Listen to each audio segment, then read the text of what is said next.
Okay, Pride Month's almost over, and I've been asked this a million times, so let's get into it. Neurodivergency and the queer community. If you are spicy in the head, you are far more likely to be spicy in the bed. Once again, it's all related. I'll go into more detail about this in my favorite cult, but there's exclusive videos for members and a very cool group of people. Links in the usual spot. So 2% of the overall populace identify with the queer community. That number skyrockets to 25 to 30% amongst neurodivergent folk. Why? There's a ton of risk. For one, we're rarely attracted to someone purely because of the symmetry of their face, and far more likely to be attracted to you because you bang that dopamine button in our brain. If you are fun and make my brain light up, I'm gonna fall for you. Kinda that simple. We often also fall for somebody's energy. Many of us are highly intuitive and just sensitive to like the vibe of people. You know how sometimes you meet someone and you just don't like them? Even though they've given you no reason to not like them, something's just kind of off. The same thing but in reverse. That kind of describes your panfolk. Transfolk. Now there is a lot that can go into being trans, but one aspect, very simplified. Imagine growing up as a tomboy or a softer boy, and you're constantly told, you're not like us. You're too rough, or not rough enough. Go away, we don't want to play with you. You know that you're innately meant to have something in common with these people. You don't understand why the group of girls is always telling that you don't belong here. And you start to get the feeling that maybe I'm in the wrong body, because I seem to have more in common with that group. Non-binary among us, similar origin story to the transfolk. Only you come to the conclusion, I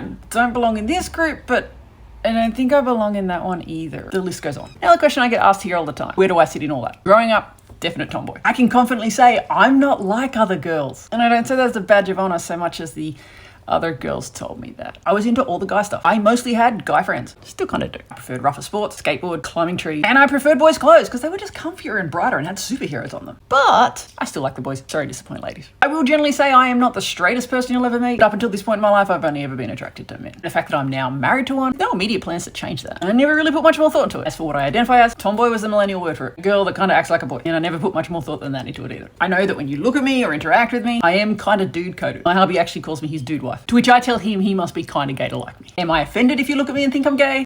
No, there's nothing offensive about being gay. And if you think there is, you might need therapy. So if you want more deets, go check out my favorite cult, and happy Pride Month, everyone.